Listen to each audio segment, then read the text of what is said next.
Hello students, welcome to Instant Study with Neha. Today we are going to discuss the practice paper question of class 10 science chapter 2 acids, bases and salts. So let's just start with this question.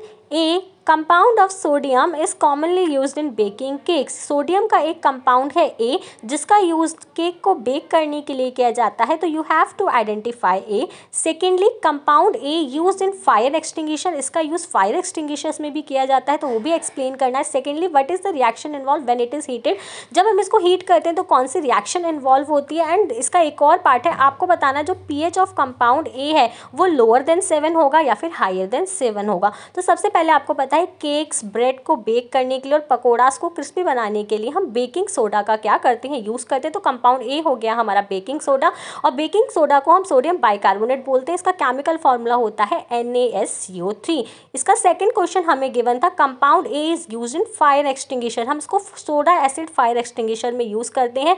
तो जो हमारा sodium bicarbonate यानी कि NaHCO3 होता है उसको हम क्या करते हैं, सल्फ्यूरिक एसिड यानी कि H2SO4 जो कि डाइल्यूटेड फॉर्म में होता है उसके साथ हम रिएक्ट कराते हैं, तो हमें क्या मिलता है, Na2SO4 यानी कि सोडियम सल्फेट हमें मिलता है। उसके साथ साथ वाटर मिलता है and carbon dioxide gas release होती है। तो सिंपली जब आप सोडा को और एसिड को जब आपस में रिएक्ट करवाते हो तो वाटर के साथ साथ large amount of carbon dioxide gas निकलती है। कार्बन डाइऑक्साइड गैस फायर के ऊपर एक ब्लैंकेट फॉर्म कर लेती है, जिसकी वजह से जो सप्लाई ऑफ एयर होती है वो कट ऑफ हो जाती है और फायर क्या हो जाती है, स्टॉप हो जाती है।